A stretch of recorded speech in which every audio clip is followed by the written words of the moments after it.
Bam, we're live. Good morning, guys. This morning we're gonna have Bill Essayli on. His last name is Essayli. Bill Essayli. I was trying to understand exactly what a California state assemblyman is. The California State Assembly is the lower house of the California State Legislature, the upper house being the California State Senate. So is this an assemblyman the same as a state congressman, or I guess that's what it is. I guess how it works is if they want to raise your fees for DMV, the state assembly brings it up, they vote on it. If it passes, then it goes to the state Senate. And then if the Senate votes on it and it passes there, then it passes. It's the same as the way our Congress and Senate work in the United States. Anyway, that'll be the first part of business. We'll try to figure out exactly how that works, or I'll figure it out. I know all you smarty pants are like, of course that's how it works, Sevon. Are you idiot? That's not how it works. What's up? Good morning, Audrey. Christine, good morning. Slater, yo. Matt Burns, good morning. Ernie Garza, good morning. Rosie, hi. Good morning, everyone. Hey, what's up? Nice shirt. I approve. I hope Bill shows up. It was weird. I saw this show on the schedule at 8:15. First I saw it at 7, then I saw it at 8, then I saw it at 8:15, then I saw it back at 8. So I'm not sure what's happening. I'll text his assistant. Are we on for 8 a.m. today?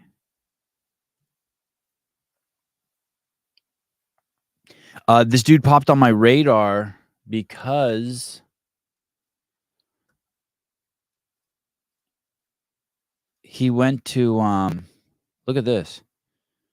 John Lavelle, Dave Castro, and Matt Souza. John Lavelle, I think, owns CrossFit Overload. I think he was on the show before. And I want to say he's on the school board of Marietta, or maybe he's the mayor of Marietta, California. I'm not sure. I can't remember. And this guy in the middle, this young-looking cat, Bill Essayli, he had a day announced as CrossFit Day. Assembly members, Essayli welcomes John Lavelle, Dave Castro, Dr. Jordan Eldridge, and Matt Souza to the assembly floor, March 18th, 2024.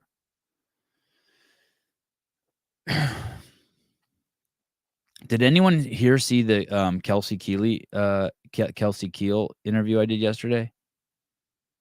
Man, I was like halfway through it, I was crashing. I felt horrible. I was fasting yesterday. I did 3 podcasts. I had stayed up all night one of the nights before. I was a mess. I'm too old for that shit. I got to choose my poisons.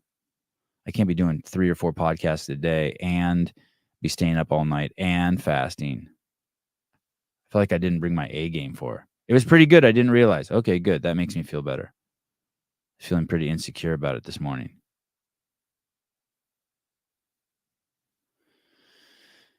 Later on today, also, we'll have the Dave Castro weekend review. I just bugged Tyler and Hiller to see if they'll do it with me.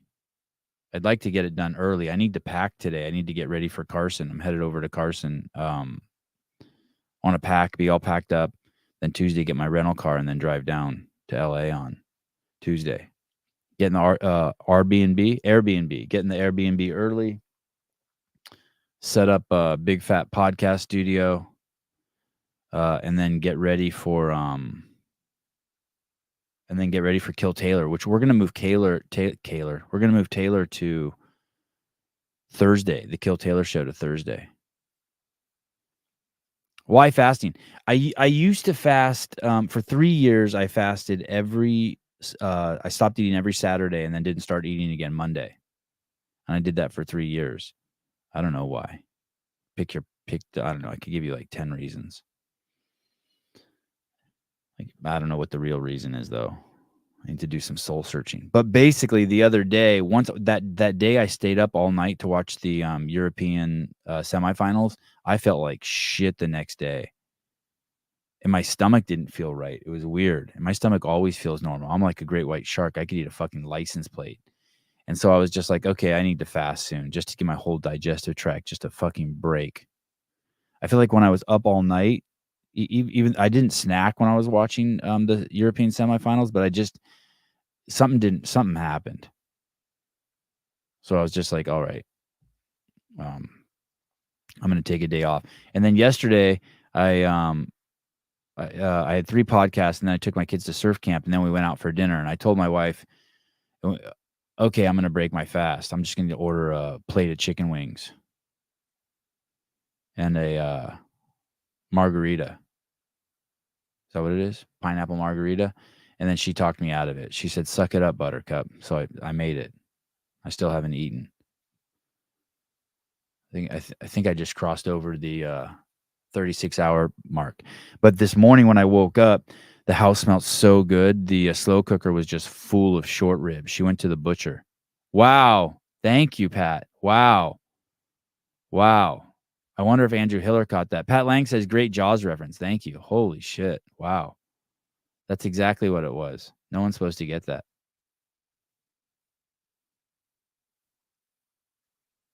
Crazy. That was supposed to be just for me. Damn. Does anyone else get that reference? Pat Lang, old as dirt like myself. Jesus.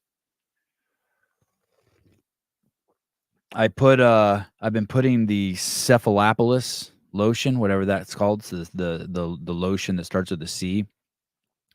I ordered a huge pump container of it, and every time I get out of the shower, I put it on, and then in the middle of the day, I put a squirt on my head, and I've been wiping it on my face. My skin's getting so soft, it's crazy. But I've been doing that, and I've been telling my boys to do it because I read on the internet that's like the third leading way to keep lice off of you. Because I guess they can't hold on to the hair.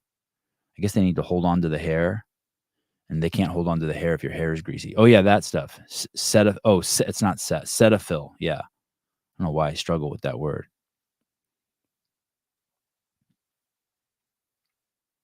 Favorite movie as a kid? Are you kidding me? Holy shit, I hated that movie. I probably watched it like 5 times, and every time hated it. It scared the shit out of me. Cetaphil's for eczema. I don't know. I use it as lice medication. So this guy's gonna come on, Bill Essayli. I got a whole list of questions for him. First, I want to figure out how it works, how the government works. And then once we figure that out, we'll understand that he's a Republican in a state that's just all Democrats. The videos on his Instagram account are wild. I want to ask him what it's like working with crazy people who just don't do logic. That must be so frustrating. What a wild situation he's in. And then I want to ask him about his, I guess, what do they call your landmass, your region, whoever he represents? There's 80 of him in California. Each of them represents like 500,000 people, I guess. Ask him how he got elected. What region is that? Is that the good place to live? Because that's where all the Republicans are. And then I know a lot of you and a lot of people like to say it like it doesn't matter, that the whole thing is fucking rigged, and that it's just the same. The Republicans and Democrats are the same. And we'll get his take on that. Like, is it rigged? We'll ask him about the Soros stuff. Just all the questions, all the I don't know I don't want to use the word conspiracy, but all the I don't know. Is it dark web, the dark web comments? I don't know what you call those, that. But you know, that whole thought that's like, even Sousa's talked about it before. Like, it just doesn't matter. Republicans, Democrats, it's the same fucking thing. And I don't buy into that yet. I haven't gone there yet. And of course, he's done some really cool shit. He's trying. One of his big topics is to get boys out of girls' sports in California. And he has a lot of pushback on that. He's trying to make it so that California, even though it's a sanctuary state, there was a guy from Colombia that raped a little girl, and I guess he didn't do any time in jail and didn't get deported back to Mexico because we're a sanctuary state. and he pushed back on that, and the Democrats voted that down. So we'll talk to a guy who's kind of fighting the good, not kind of, a guy who's fighting the good fight, but a crazy uphill battle. There was another story of a cop who someone put a gun in her face and took her gun from her, pulled the trigger. The gun malfunctioned while the gun was pointed at her face, and that guy got off. All sorts of crazy shit.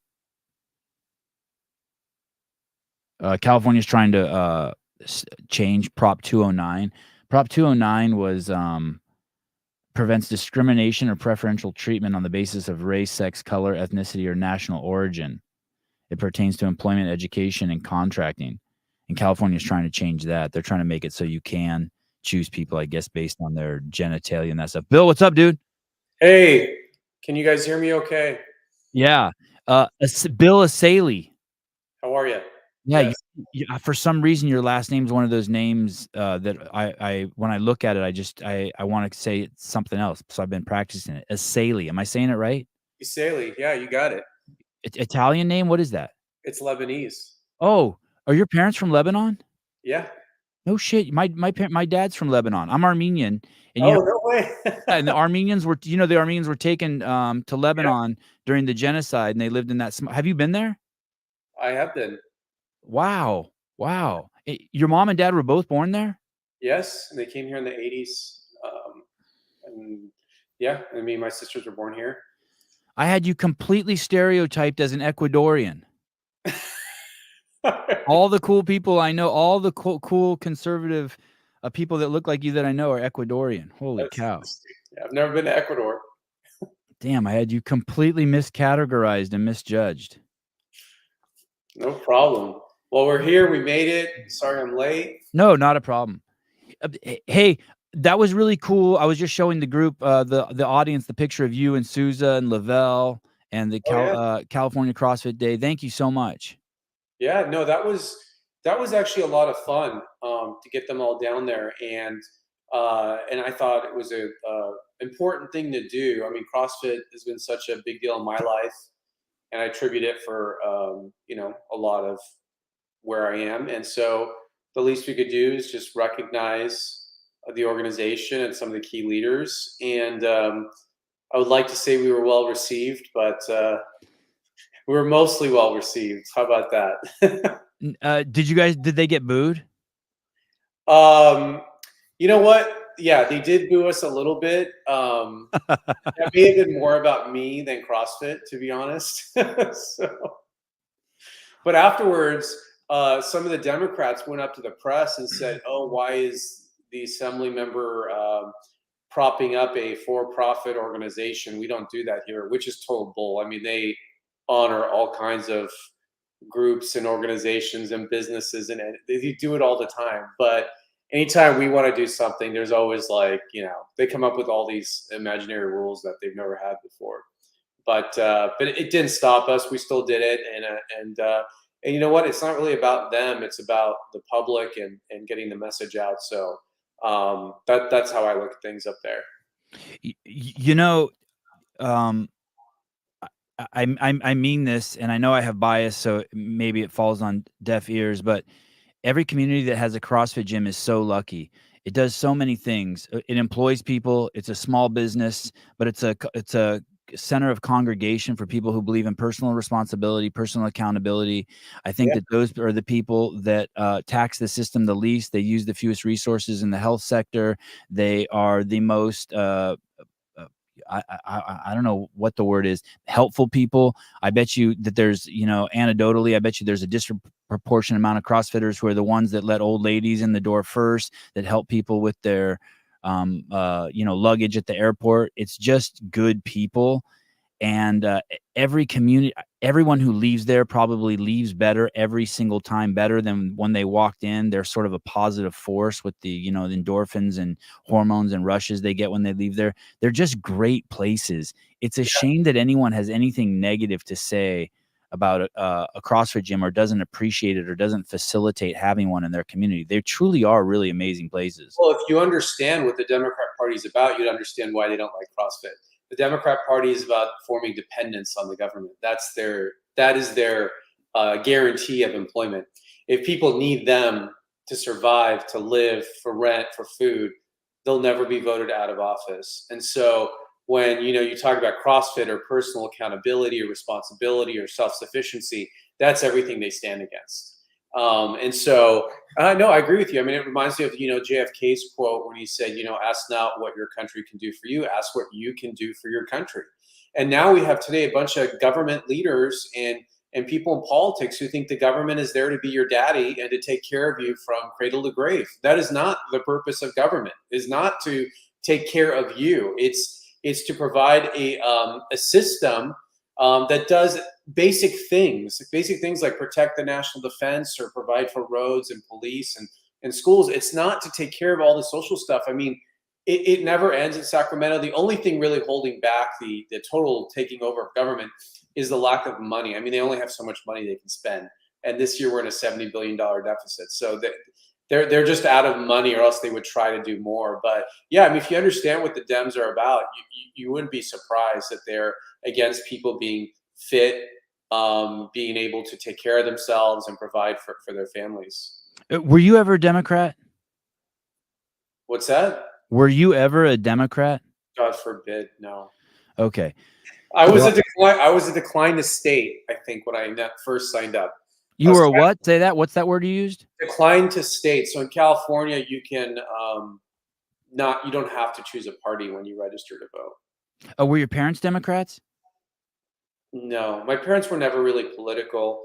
And growing up, I think they were most of, I would say, the Middle Eastern community is they're business owners, they're entrepreneurs, and so a lot of them, I think, lean conservative. I will say there was sort of a switch under Bush and the Iraq War and that whole narrative of going to war against Middle Eastern people, and I think that caused a lot of Middle Eastern people to sort of switch to the Dem Party. California had a couple Republican governors, I think. Duke Majan was Republican, right? Yes. And was Arnold Schwarzenegger Republican?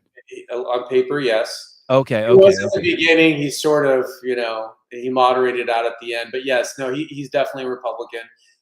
Pete Wilson was a Republican. Oh, that's right. A lot of Republican governors up until the late 90s. And you had Gray Davis, and then we had Arnold, and then we had Jerry Brown, and now good old Gavin. Man, I cannot believe Gavin was not recalled. I cannot. We'll get there in a second.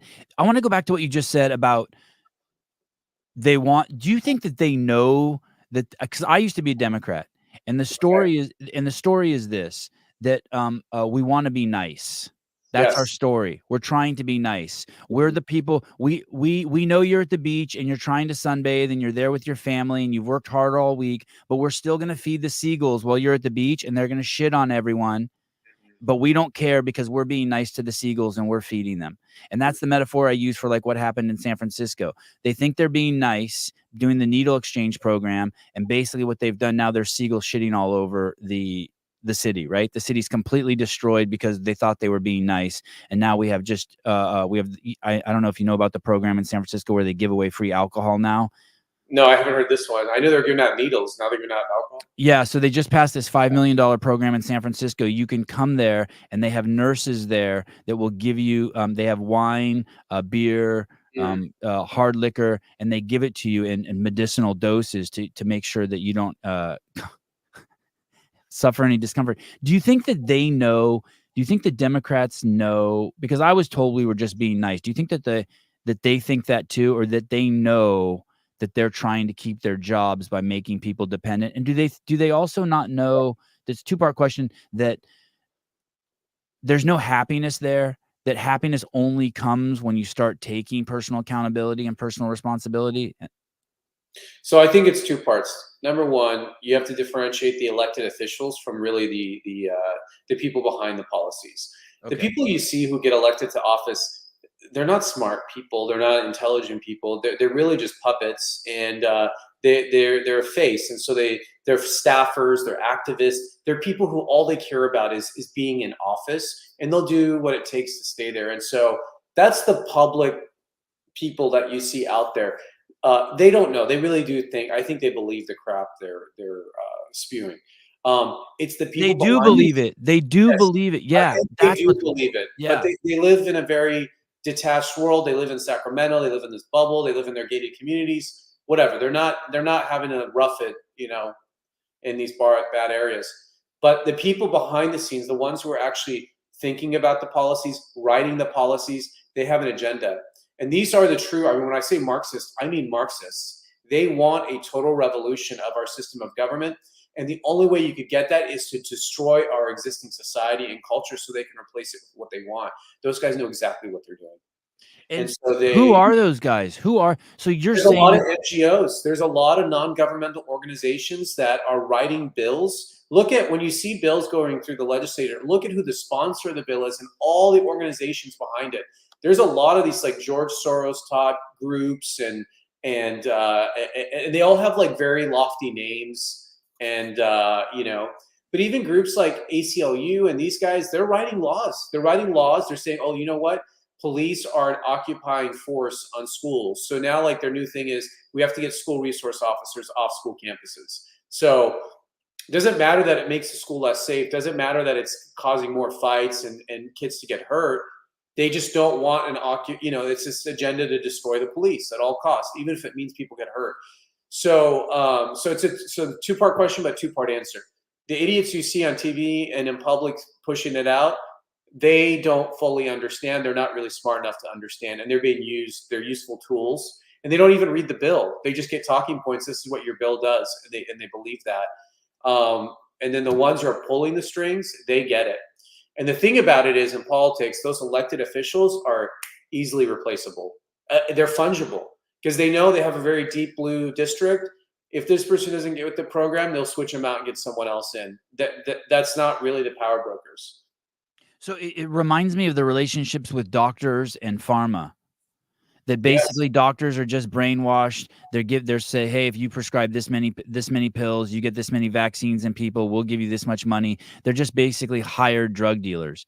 And so basically it's the exact same thing. There are these pharma executives, there are these people who are pushing this agenda, and the doctors, not all of them, of course, but unfortunately, I think the majority of them are just pushing the agenda of pharma rather than whatever that they originally went to medical school for. Yep. The other thing you can look at is who's giving these people money. So if you look at their fundraising, you'll see what entities are writing the big checks, and there's often a lot of correlation there. So I'll give you an example. Right now in California, they're getting ready to raise everyone's electricity prices by an extra $24 a month. It doesn't matter how much electricity you use, and this is because, believe it or not, the electric companies have said there are too many people with solar energy, solar power, who are not giving us money, right? So all these people have solar power now, they're making their own energy, and we're losing money as an energy company. So they've totally convinced the legislature that they need this extra money to keep up the infrastructure and the grid. So now everyone's going to pay an extra $24, which is a total bait and switch because people were told invest in solar, invest in renewable energy, invest in this, and you're going to save money. Now they're coming for your money. So we had a bill to reverse it, and it looked like it was going to pass, and all of a sudden it died. Why? The electric companies, Edison, PG, almost, they're one of the largest political contributors in Sacramento. They give a lot of money to both parties, and then when they need it, they just yank the chain and they kill anything they don't want. I mean, that's an example of how politics works. I don't know the details of this one exactly, but I also heard, we have that law in California about some laws about plastic bags, and it was supposed to reduce the amount of plastic bags. And I heard they made thinner bags and they started charging for bags, and bag usage has never been higher. Even though the goal was to Look, reduce you plastic bags. you can't social engineer society. People are going to behave the way people, I like the free market. That's why I said, like, if you want people to have electric cars, you want solar, let the free market handle it. Let them make a product that people want and like. But this whole thing of trying to force people to not do things or to do things, it doesn't work. Daniel, at a certain level of alcohol addiction, you can die from going cold turkey. Detox needs to be done with medical supervision and tapering. Hey, I bet you that's less than 1%, Daniel. Yeah, in that case, maybe you should be like in a hospital or something if you're at that level. Not in some rundown hotel in the Yeah, Tenderloin taking shots of vodka. You know what this reminds me of? It's like when a kid's throwing a tantrum, you know? Mhm. It's like, just give him what he wants. Just give Yeah. him what he wants. Shut him up. Just, we don't wanna be embarrassed. We don't want a scene. Give him what he wants. It's like, okay, well, maybe that fixes the problem for that 5-minute window there, but long term, you're destroying that kid, right? So this is exactly what it reminds me of.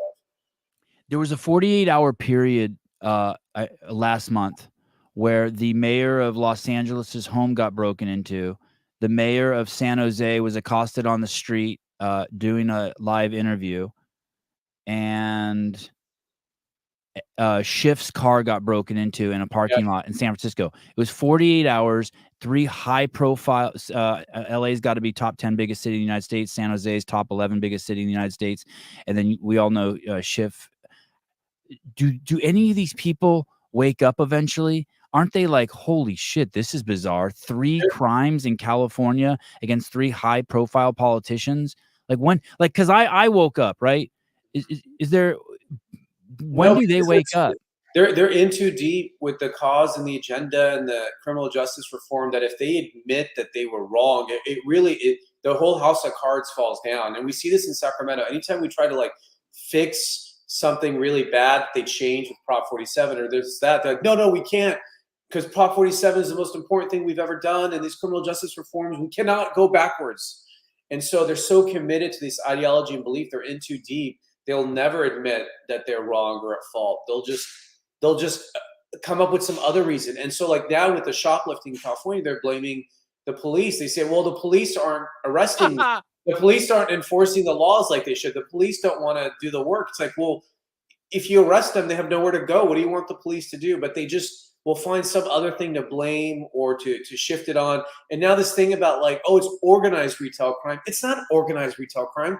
It's a bunch of people who know they're not going to get in trouble and they're just individually stealing. There's no massive organized crime. That's not the overwhelming majority of what's going on. But they again, they double speak, they shift, they distort. I really say the Democratic Party is the party of deception.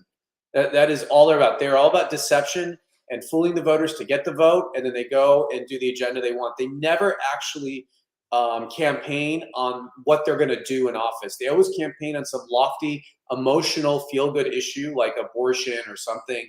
But abortion's not an issue. Anyone who wants an abortion in California can get one. But they campaign on this because they can't really campaign on their policies or their record. Same thing with Newsom. He doesn't campaign about how great California is, how well he's been as a governor. He goes out and he beats up on Trump and the red states. It's deflection, distortion. That's what these people do. I'm sorry, I got to get to the airport to get up to Sacramento, but I would love to do this again. Yeah, I would love to have you on. I'd like to pick your brain for like 2 hours. Well, let's find a time where I've got a bigger window and I don't have to go to the airport. And we'll talk for as long as you want. Okay, let me ask you one more question, Bill, just super Yeah. quick. You mentioned Soros and group influencing the Democrats. Do the Republicans have someone like that too? Who's doing some nefarious shit behind the scenes? I would say it's just more like business interests. Like, Okay. I mean, so and that's the thing about big companies, big business. Their interests aren't always aligned with the people's interest. I mean, you look at the issue of like illegal immigration, for example. At least at the national level, is a good example.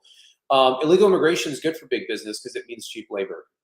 And Okay. so yeah, I would say there are definitely similar financial interests on the right that then govern and moderate the voting record. And you could see this with all the budget stuff in DC, how they say we cannot shut the government down. Well, why not? Well, there's a lot of what I call crony capitalists out there that depend on the funding revenue from government to keep going, and so they don't want to destroy their gravy train. So yeah, absolutely, it's not, you know, it may not be as nefarious, but it's still as corrosive.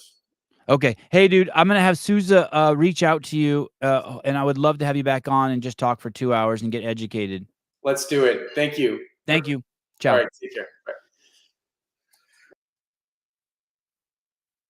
On a 1 to 10, how pissed do you guys think I am right now? I prepared longer than the interview went. Like, what the fuck? Thank you. 11 out of 10. Yeah. God damn it. God damn it.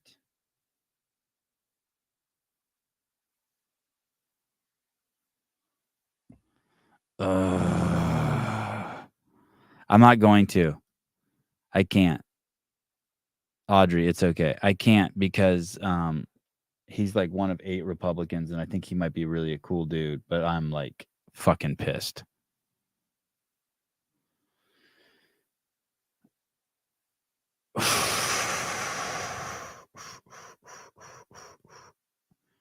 I need help. Fucking A. Jesus Christ. Sorry about the Jesus Christ. I apologize. Do I apologize to you or do I apologize to Jesus?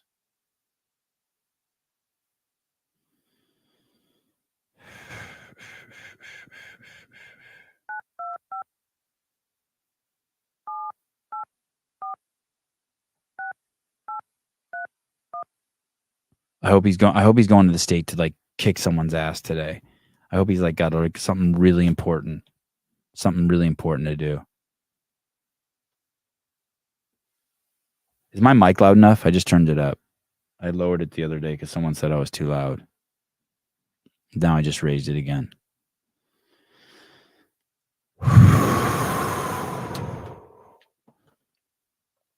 Hey. Hey, can you hear me? Yeah, hold on. I'm trying to put you on the phone. Are you there? This might take a second. Hello? Hello? Hold on, Souza. I'm going to try to connect you one more time. Sorry if you're in the middle of teaching a class. Thank you for answering. Hello? Hello? Hello? Hey. Hey, dude. Dude, what the fuck? Dude. Oh my god, bro. I'm fucking sorry. I had no idea he had 10 fucking minutes. We were on a fucking roll, dude. We were fucking I was just so excited for you to chat with him. We were steamrolling. We were cruising. I know. And the ironic thing is we shifted this like twice because of like his time window. And then apparently he still had no time. Oh, fuck. Oh, I just saw your text. I had no idea he only had 20 minutes. Yeah. Usually, anytime anybody tells us, they always tell us I have a window. And then I usually convey it to you, always. But I had no idea this dude had a window. Hey, I saw on the schedule that it went from like 7 to 8 to 8:15 back to 8. Did he try to switch it to 8:15 too? It was it was a moving target a little bit. And I think the 8 to 8:15 was left over from the last time I had shifted him. Because there was probably like 3 shifts in his time in schedule. I know what's going to happen too is like he's going to come back. We're going to have to start all over. I'm going to have to redo. I stayed up for like 2 hours later than I wanted to last night. Dude. Look at Jump Ship. What a positive dude. Hey, I'll take what I can get. That was a good combo. Yeah, Seth's always good for the positive spin. When he said that he had to go to the airport, I was listening to it. I was like, oh, shit. I couldn't see your face, but I bet steam's coming out of your ears. Oh, man. That was the only thing I thought.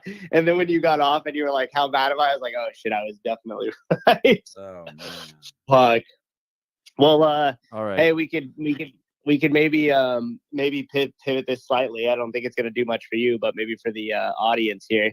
Because we have the Dave Castro video that Rios and I made behind for members only. Oh, yeah. Cool. Okay.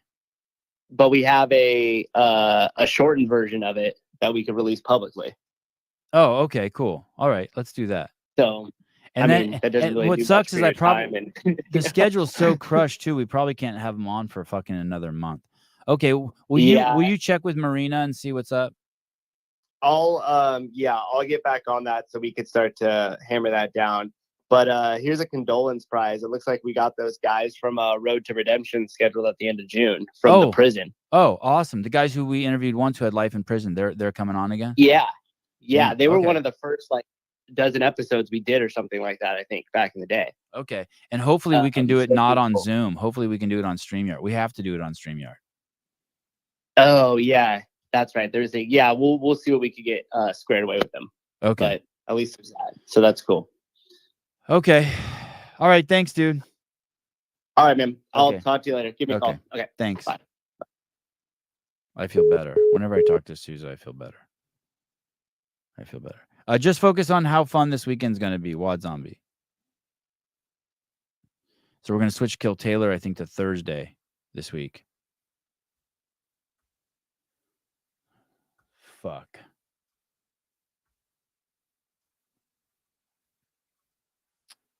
Alrighty. I should just go eat short ribs. In California, kindergarten recess tactics are now legally actionable. Governor Gavin Newsom signed into law the No Hate Hotline, where citizens can tattle on each other for any actions or expressions that can be perceived as hate crimes.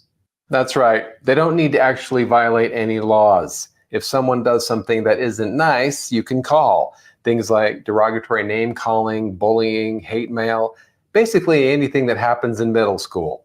The hotline is accessible in over 200 languages and costs California taxpayers $110 million. $110 million for a hate hotline? I mean, isn't that what we have TikTok for? California's new hate hotline. Because nothing says freedom like government-sponsored tattletales in 200 languages. Crazy. How is that real? How the fuck is that real? Who would use that hotline?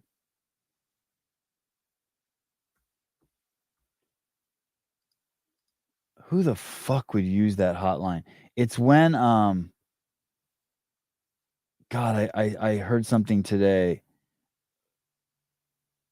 One of my acquaintances in the CrossFit space. I don't know if I can how much I can tell you this and make it worth listening to.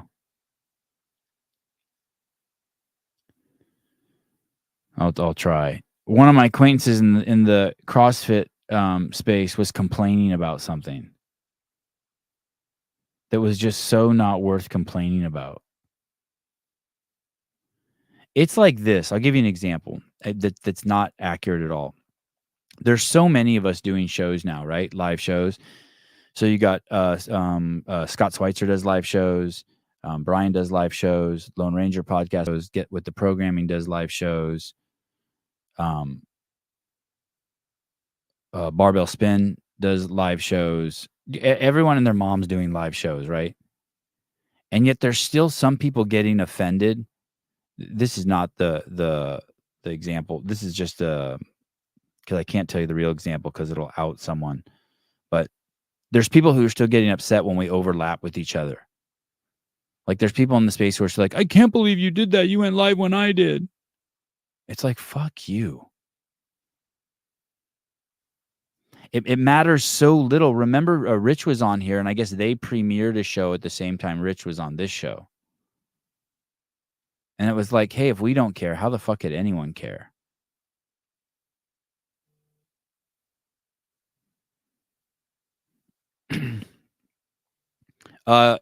It's the same as that hotline. It's like just such baby shit. Like I'm embarrassed for the people who complain about that. I am truly embarrassed for them.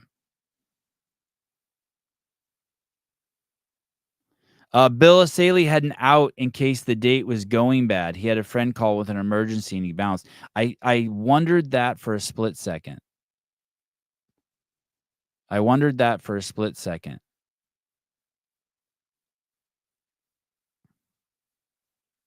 Andrew Hiller, if you care, your stuff is probably trash. Yeah, exactly. What happened to your hair? Well, my kids do jiu-jitsu, and there was a lice infestation for the last 2 months. And then my wife got lice, and one of my kids got lice. And so, like, the second I heard that, I just got out the #1 razor and shaved my head and the boy's head. I think I'm going to keep... so that's what happened to it. A razor went over the top of it and made it short with a #1. That's like the story and what happened to it. I mean, it got cut, obviously, right?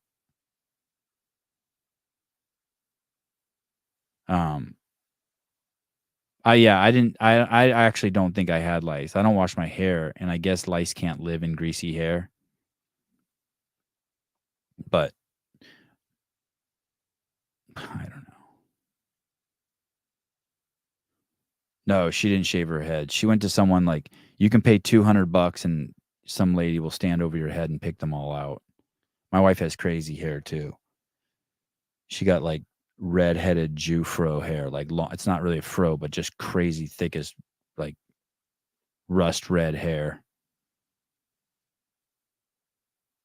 Pat Lang, there's a similar hotline out here in Boston where people call in with ridiculous complaints. However, every single one of them is public information. You can hear them. Wow.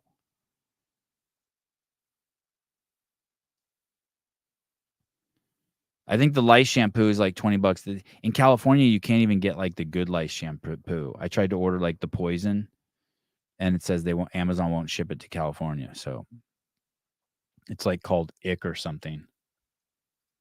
Oh man, I'm listening to my voice right now and I'm like, I sound so irritated.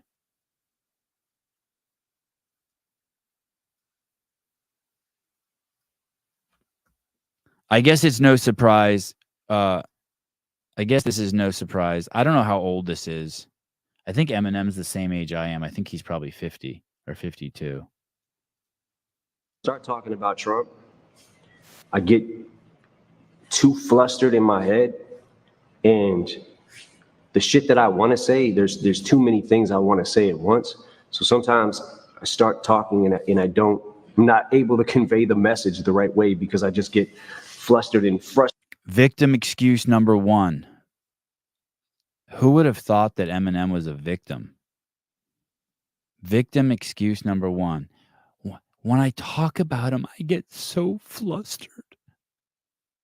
I'm the world's greatest rapper, but when Trump enters my head, I get flustered.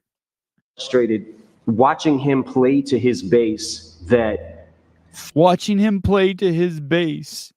Because Eminem never plays to his base, right? thinks that he cares about them, and it's actually... Listen. He thinks, oh God. He's saying that the base is duped because they think Trump cares about them. Listen, for any of you fucking morons out there, that's such a fucking libtard thing to say. No one cares whether a politician cares about you or doesn't care about you at this point. I don't care. I don't care if Joe Biden cares about me or doesn't care about me. What I don't want is the normalization of pedophilia, men and women's sports, men and women's bathrooms. I'm tired of all the fucking social programs. I'm done with the racism, the blatant racism. I'm done with the hatred towards women. I'm done with taking away individual rights. Yeah, Eminem is a weak character. He's so fucking weak. It's incredible. Completely brainwashed by his fucking posse. The people that he cares about the fucking least. If you're talking about his core being, a majority white middle class, what I don't understand is how in the fuck do you feel like you relate to a billionaire who has never known struggle his entire fucking life? How would he know that Donald Trump has never faced struggle? Do you think that some kid in the ghetto right now is facing more struggle than fucking Donald Trump is facing right now? How narrow of a picture of struggle do you think Eminem actually knows, Marshall Mathers? How narrow is his understanding of struggle? He has all the money in the world, and look at him. He still looks fucking miserable. Man, what a fucking douche this guy is. What a fucking victim he is. I will say this. Look at Hunter Biden. He had all the money in the world. No one thinks he's struggling. How shitty is Hunter's life? Going from 4 seasons to 4 seasons, fucking addicted to drugs. Yeah, maybe I don't want my politician to struggle.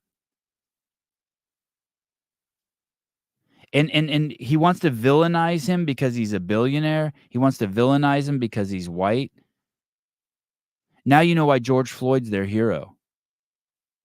Now you know why George Floyd is Eminem's hero. Because God forbid you fucking look up to anyone who's successful. God forbid you want anyone who's successful as your role model. I want someone who struggled and who failed and who's violent. I mean, that's Eminem's whole... What's Eminem's fucking perspective? He grew up in the fucking rap game? Talk's a good one. And if you Oh, but he talks a good one. Now it's that he talks a good one. So don't believe anything he says. He just talks a good one. But you can't relate to him because he's rich and white and successful. you're in his base, you're a core, let's say you're going to the rallies or whatever, you watch him on TV, you hear him talking this shit. There's part of me that understands, like, all right, he's somehow still got them because he's brainwashing them into thinking that something great is going to happen. Now Eminem's not, he's completely lost his way. Now he's completely lost his way. Now he's just like fucking, he's drowning. He's being interviewed and he's drowning. And now it's just turned to name calling. They've brainwashed him and think they're going to get something. Hey, dude, have you ever thought of the fact that things are so fucking bad that they can't get any fucking worse as everyone's rights are being taken away, police are being vilified, kids are being fucking molested, and it's trying to be normalized? That they're trying to fucking, we didn't get to it with Bill Essayli, but they're trying to flip the racism laws in California to make it okay to be racist. Eminem's a fucking complete fucking clown. Nothing's happening. Nothing is happening. I don't know, man. I get really... Because we want a leader who's positive and wants to make things better, and that's his whole shtick. We've been brainwashed. Flustered when I talk about it. When I start talking about Trump, Eminem shares his true thoughts on former U.S. President Donald Trump. His true thoughts. His fucking scrambled egg mind. This dude is from Detroit. He hasn't learned his lesson about Democrats yet. Black guy. How should I relate to a millionaire rapper trying to tell me about politicians?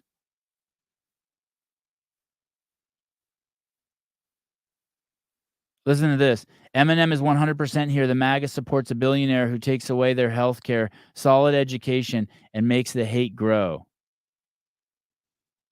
He gives his rich friends tax cuts. Eminem, like Springsteen, can't stand the lies.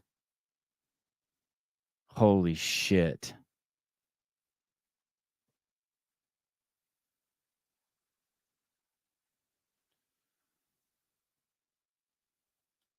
Unfucking real. I don't know if I should go through those one by one and unfuck that bitch. Well, it's because you're a triggered liberal baby that is blind to the far left ideology. Dude, you're brainwashed. Don't listen to the noise. Look at the results. Trump administration was growth, peace, prosperity, results. That's all that matters, Marshall. This guy who got famous and made millions from his homophobic lyrics is catering to the left so they don't cancel him. Remember, this clown went to Epstein Island. Is that true?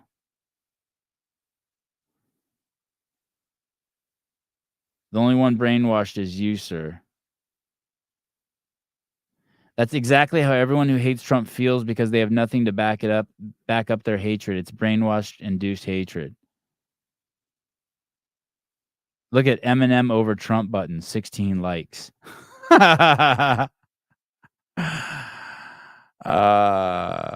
Jesus. Do you think Eminem sits around and watches The View?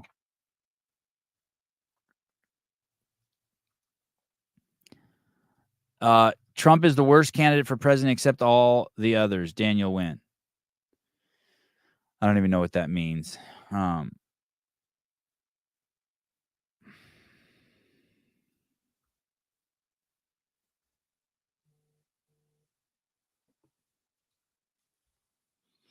Douche canoe. Poor Eminem.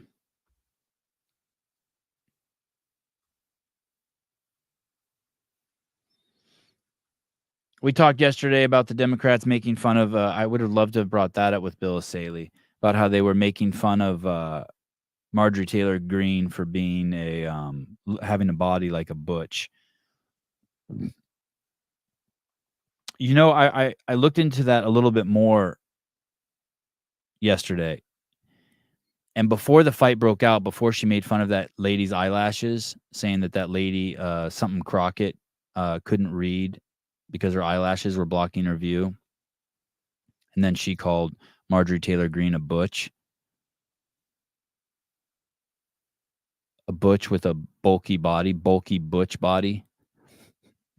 Basically just fucking demeaning all lesbians.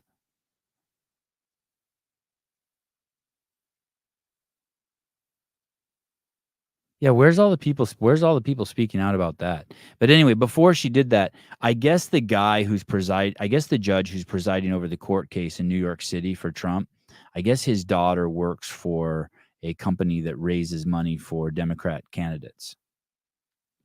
And I guess that company's raised over $100 million for Democrats. And so there's some concern that there's a conflict of interest since the judge's daughter is a full-blown, in complete bed with the Democrats. And that somehow, I don't remember the details, but somehow the judge is also involved in making it so that he put a gag order on Trump, and yet his daughter can freely raise money for people who are hating on Trump. And right before she made that comment about the eyelashes, Marjorie Taylor Greene asked all of the congressmen and women who were sitting there, she said, "Hey, does this judge's daughter," and Marjorie Taylor used her name, let's say her name is Marsha, does Marsha work for any of you? Has Marsha raised money for any of you here? And I guess that pissed off a lot of people. And in fact, she does. At least one of the people there is somehow in bed with the judge's daughter, metaphorically speaking. And so that's context is everything.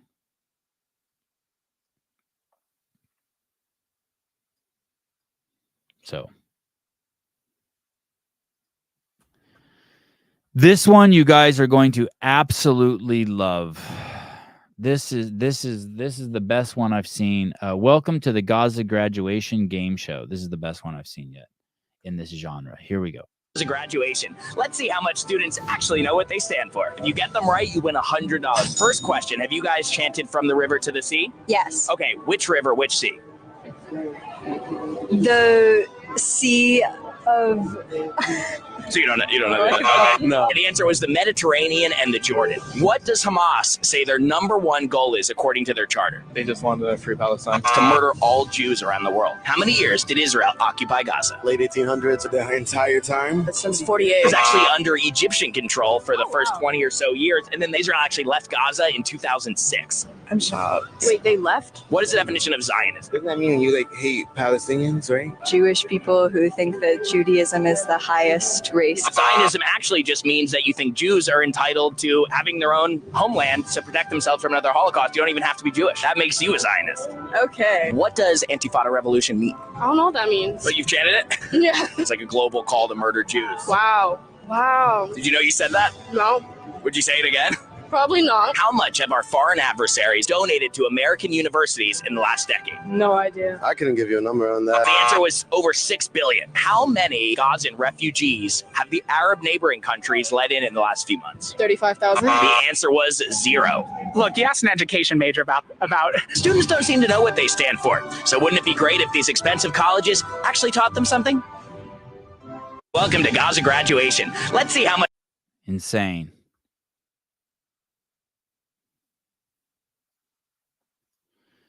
College education meets high school education. College education meets preschool education. That butts up nicely with Eminem saying that people are brainwashed, right? Fucking wild. I wonder when they wake up from that.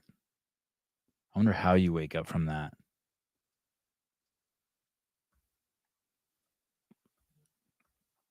But there's more, ladies and gentlemen. We're not done today.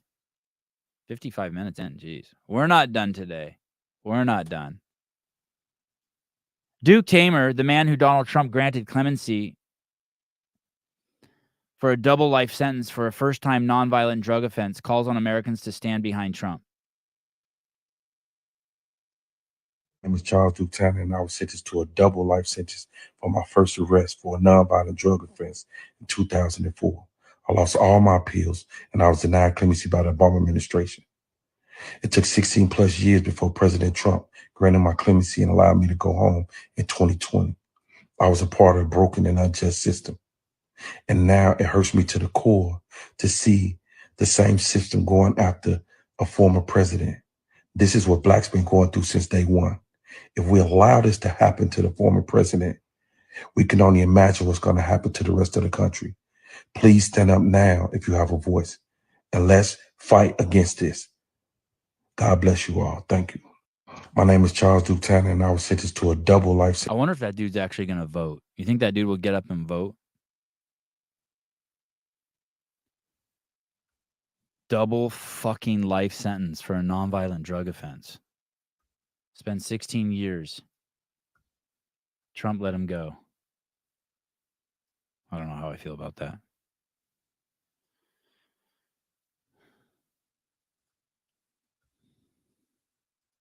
There's so much good shit on here. Wouldn't you just love to sit in a room full of Democrats and just watch all this? Are basically alike in terms of personality, in terms of leadership.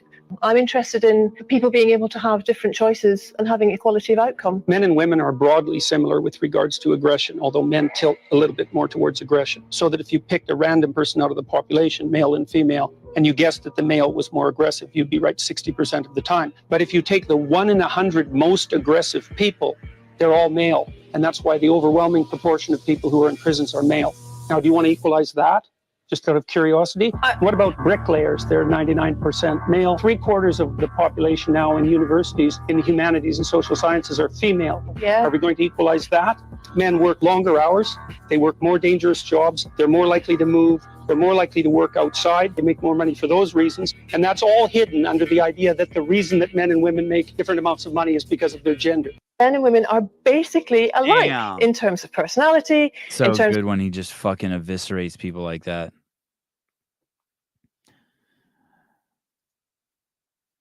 I thought the left's policy was not to put drug dealers in jail.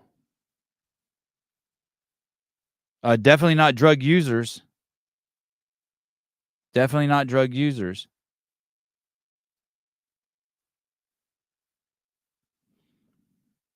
Sevi, have you watched Sean Ryan's interview? No.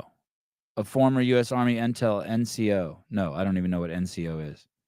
It's a must-see. Biden is sending more than $40 million of our money to Taliban every week. Jesus.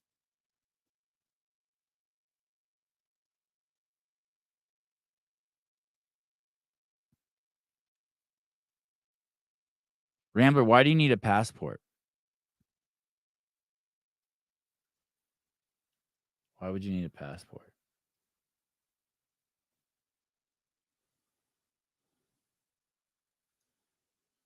I saw something great on weather modification yesterday. There's still people who don't even fucking believe in they think cloud seeding is a conspiracy theory. Explain to Californians how we moved from a $100 billion surplus to such a significant deficit in just a matter of a few years. These rain bombs in December, January, February, and March, these atmospheric rivers that led to a federal declaration that led to FEMA and the IRS moving in a direction where we couldn't collect our taxes until, I believe, November 16th. That climate change has impacts well beyond those that are often promoted. I would consider our financial delays as just another example of why we need to tackle them. Another reason I'm looking forward to conversations that we'll be having next week. Can we explain to Californians how we moved? Holy fuck. He's blaming California's deficit on the fact that there's climate change because the IRS couldn't collect money until November 16th. What the fuck? Jethro Cardona, is this pod getting shadow banned? No notification. Showed, but yet we are live. What the fuck? I don't know. Probably. Who knows? Yeah, Keith, I saw that too. The floods in Dubai recently was because they manipulated the weather and they couldn't control what they caused. You know, if you guys want to see an amazing video on that, remember that guy I had on the show? His name was Lewis Brackpool. Lewis Brackpool? Is that? Let me see if I can find his YouTube. Lewis Brackpool. Oh, here it is. This video is fascinating. And what's great is he takes from tons and tons of liberal media news sources. This is so good. The website is Lewis Brackpool. I had this guy on the show. I should have him back on. Even provided visual representations of solar radiation management methods, such as space-based methods and another 200 ground cloud seeding machines to be put in before next season. And Ginger, this is such a cool This is ABC News reporting on 200 cloud seeding machines. This is, I think, just in California or something.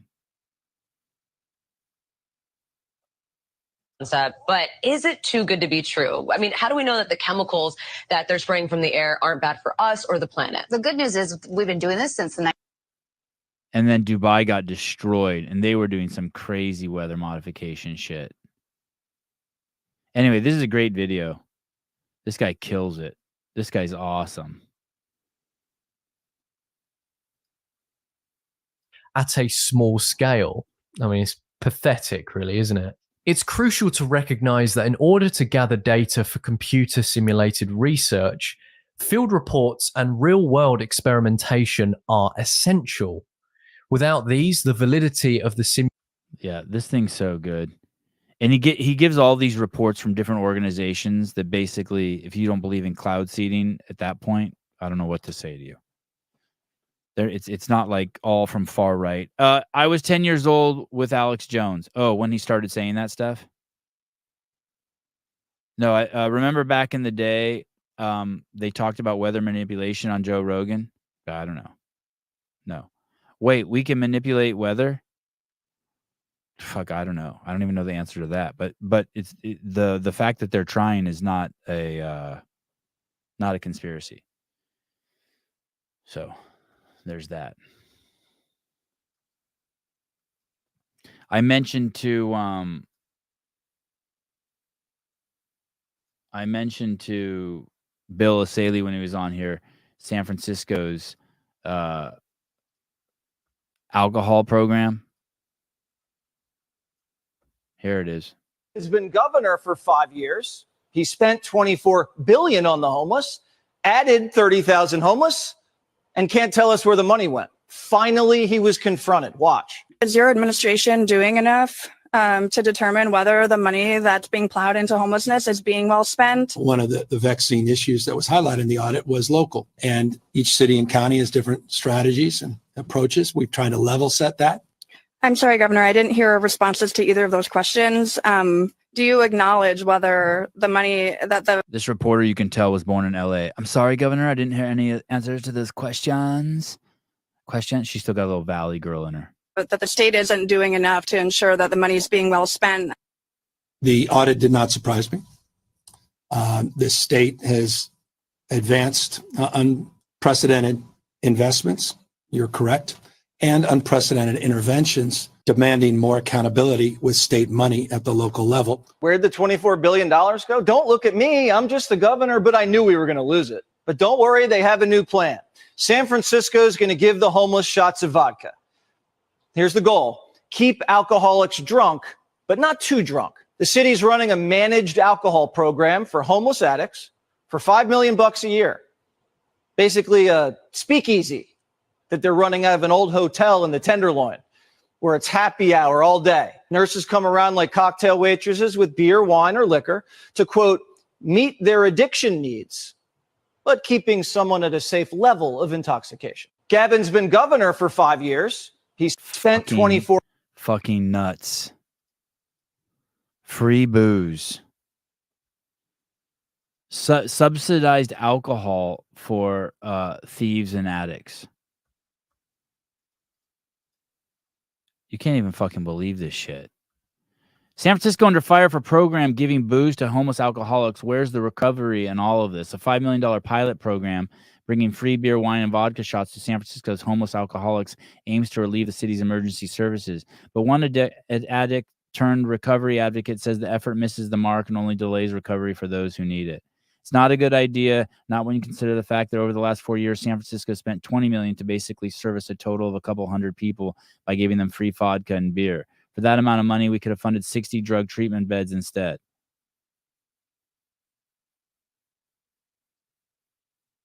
The city's managed alcohol program is operated by its Department of Public Health and focuses on administering limited quantities of alcohol to prevent serious side effects of withdrawal.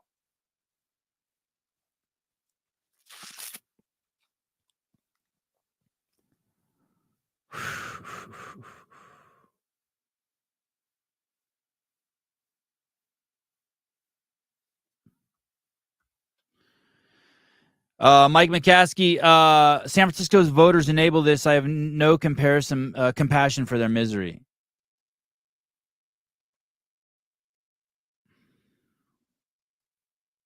Some cities can't even provide their citizens with clean water. Yet San Francisco is providing booze. Lots and lots of booze.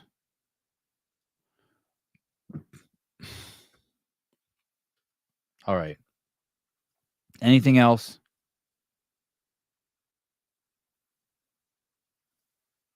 Anything else?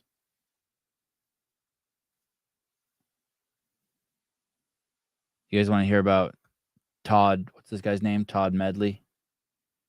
The guy who got fired from Noble or whatever.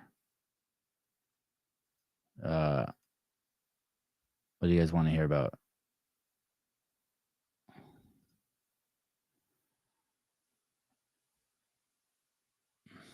I'm toast.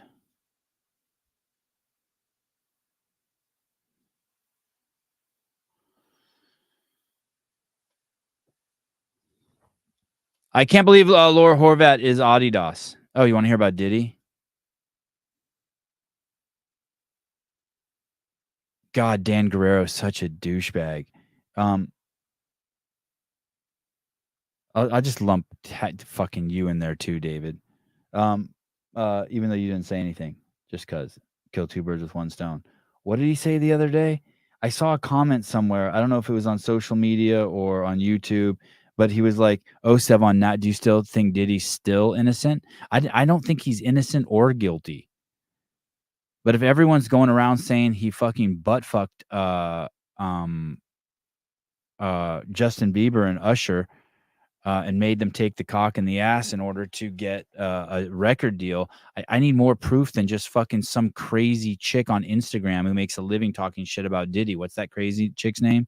There's some crazy chick on Instagram who's just everywhere talking shit about him. And it's like, hey, like, I need more than that. Now, the video of him fucking beating his chick, yeah. But beating your chick is way different than forcing a guy or raping Justin Bieber when he's 14 years old. I don't think that there's any connection there. And I want to know this.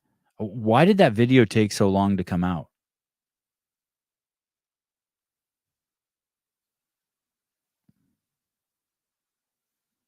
Why? That's obviously hotel security cam footage. Someone told me that he probably, when that footage came out, he probably paid some amount of money to keep it hidden. And then those people then didn't destroy it and then resold it. But who knows? But there's a difference between butt fucking kids and fucking hitting a woman. And by no means do I think that he's innocent of hitting that woman. $50K, that's how much that footage cost? Only $50K? Damn.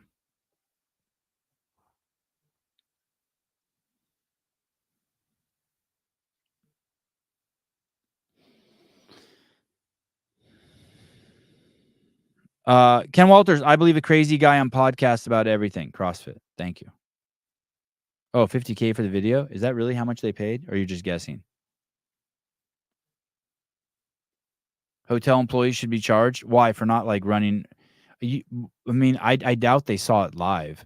I doubt they had someone there watching the security cam footage. If you're insinuating that they saw the beating and they didn't go up there and do anything.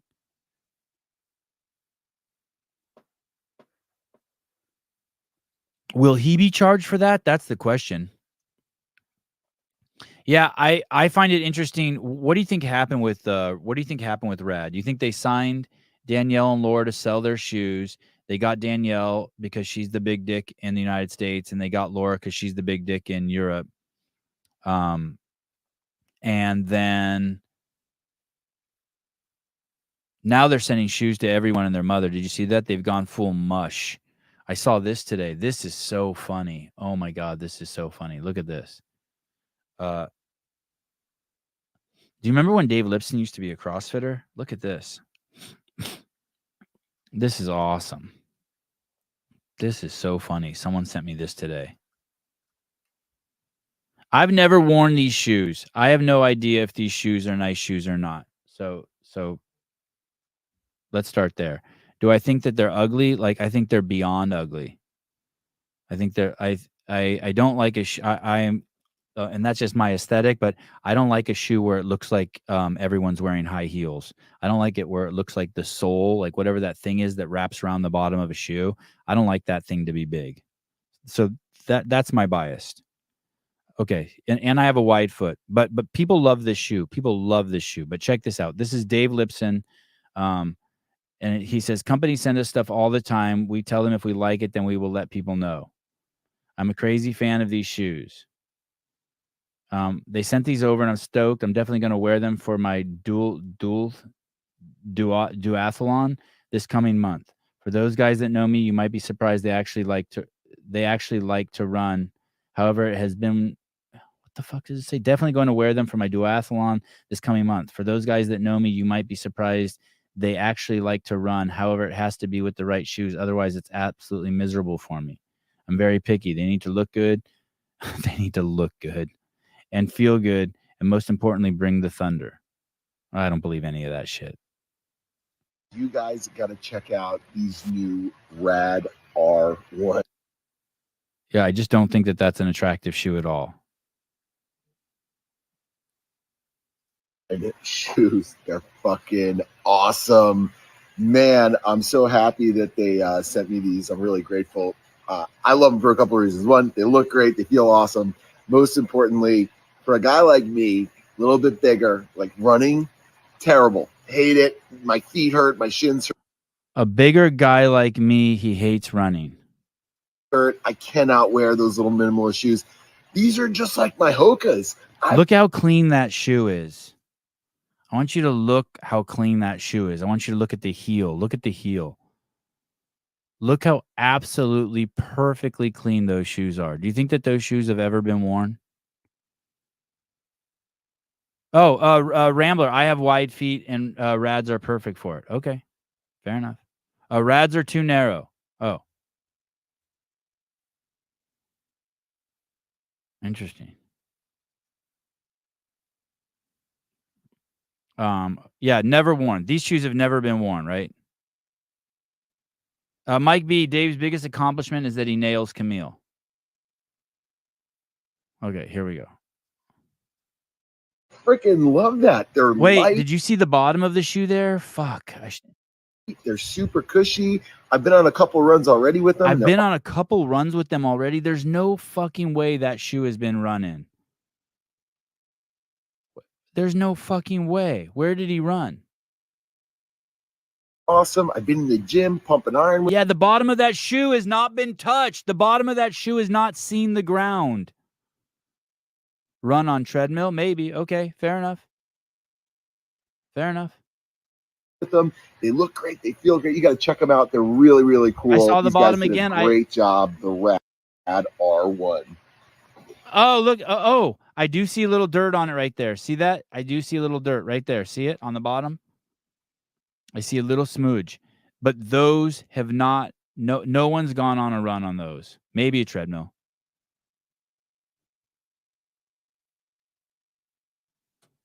And God, dude, look at really, you have wide feet. Sevon's been hanging out with Hiller too much. And you have, do you think those are wide toes? I don't know, man. I don't know. And so it looks like Rad's on like the full mush campaign. They're basically just sending shoes out to everyone. And then, I mean, not me, but they're sending shoes out to everyone. And,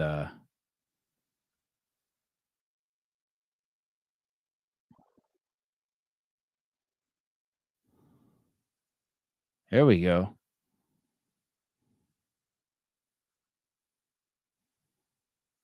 You think that tennis court's at his house? God, if I had a tennis court at my house, I'd always be on it. You get a house with a tennis court. Everyone donate $1 so I can buy a house with a tennis court. I bet you that is his house.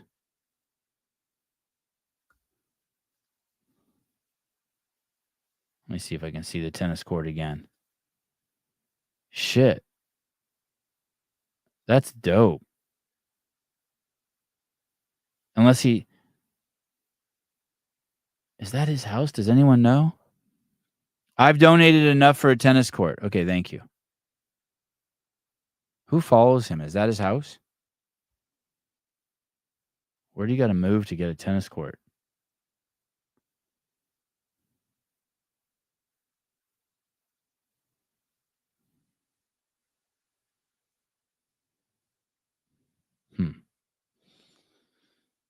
All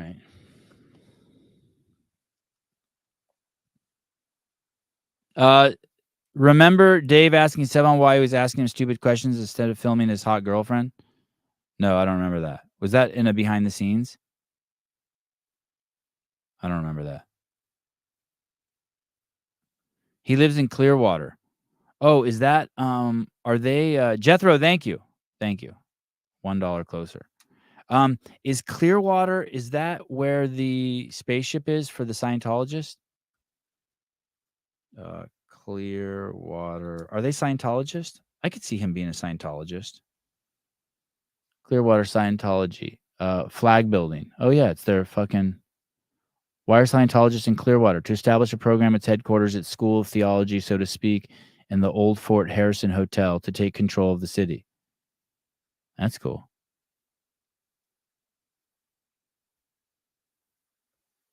Wow, that's it. That's an incredible building that they have there. It looks like the one in Los Angeles. They got a fucking massive building in Los Angeles too. That's a nice hotel. The Flag Building, also referred to as the Superpower Building, is the largest building in Clearwater, Florida. It's owned by the Church of Scientology and was built principally to deliver the Superpower Rundown, a high-level Scientology training course intended to train Scientologists to use the Scientology described as all of their 57 perceptics or senses. The interior of the building contains training suites, course rooms, theaters, and various devices intended to test these perceptics, including a time machine, an anti-gravity simulator, and an infinite pit, and a pain station. Wow, pain station. The complex occupies the city block 215 South Fort Harrison Avenue. It includes 15-story tower topped with bronze Scientology cross. Construction began in 1998 and was halted in 2003 and was ultimately resumed to reach substantial completion during 2011. The long delay in construction led to the substantial fines being levied by the city's authorities. That building's only worth $80 million?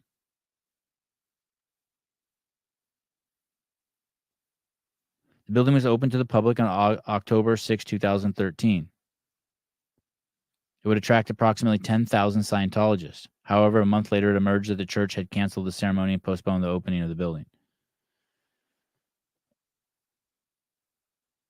Perceptics. The Church of Scientology is in-house magazine source has promoted the program as being aimed to shift the creation of a new civilization into overdrive. Oh, shit. Perceptics are, the 57 perceptics are time, sight, taste, color, depth, solidity, relative sizes, sounds, pitch, tone, volume, rhythm, smell, touch. Wow. Oh, shit. Artist rendering of a training equipment to be used for delivering superpower rundowns. Wow, they got machines that, like, work on your suit, help you develop your superpowers. It's 127,000 square feet.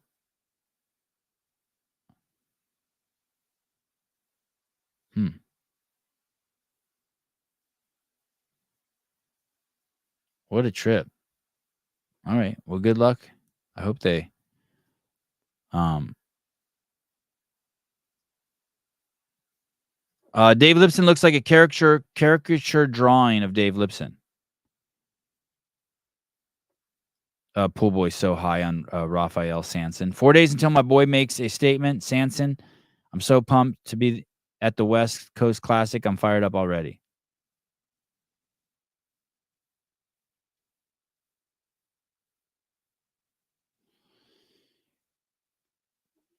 I wonder if Scientologists are like, if they're like, in general, if they're like a happy people.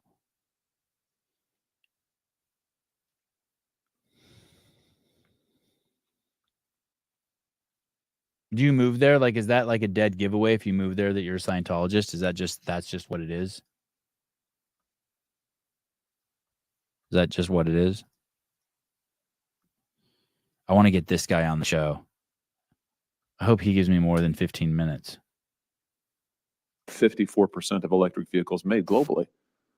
I don't. You don't know? I don't know about that number. I know that The answer point- is China. Where is And the the point critical? Well, wait, hold on a we're minute. here. Hold on a minute. Where is 73% of cobalt refining? Where does it take place globally? overseas, Where specifically? probably China. Yeah, China.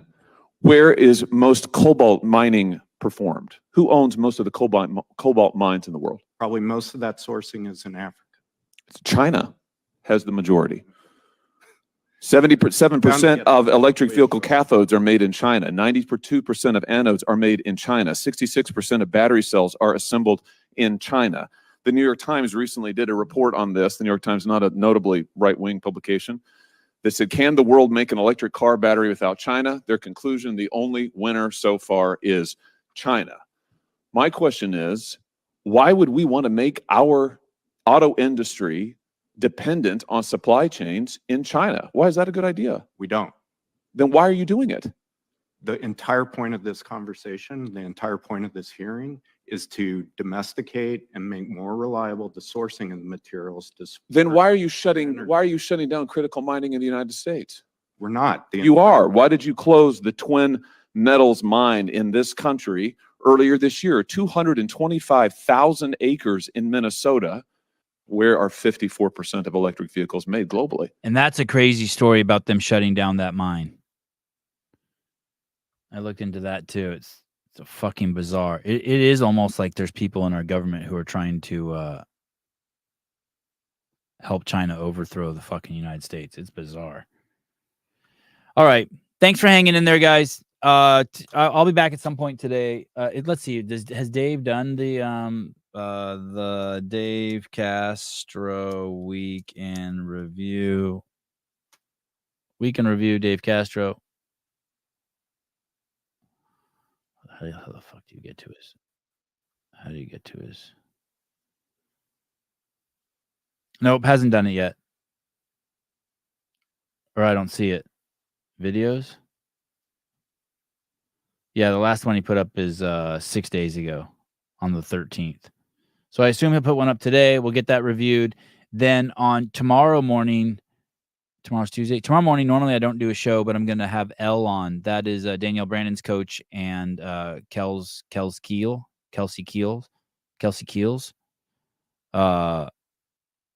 Coach will be on tomorrow. And then Sousa has the show. And then I go get my rental car. And then I wake up Wednesday morning. I don't know what's going to happen Wednesday morning. I don't think that there's a show Wednesday morning. Wednesday morning I'll drive down to Los Angeles. I'll set up the podcast studio there at the palatial network house. Some like 8 bedrooms or some crazy shit, 13 beds. All the boys will run in one by one. Hopefully I'll have the podcast studio set up. We'll all jump on, hang out with you guys.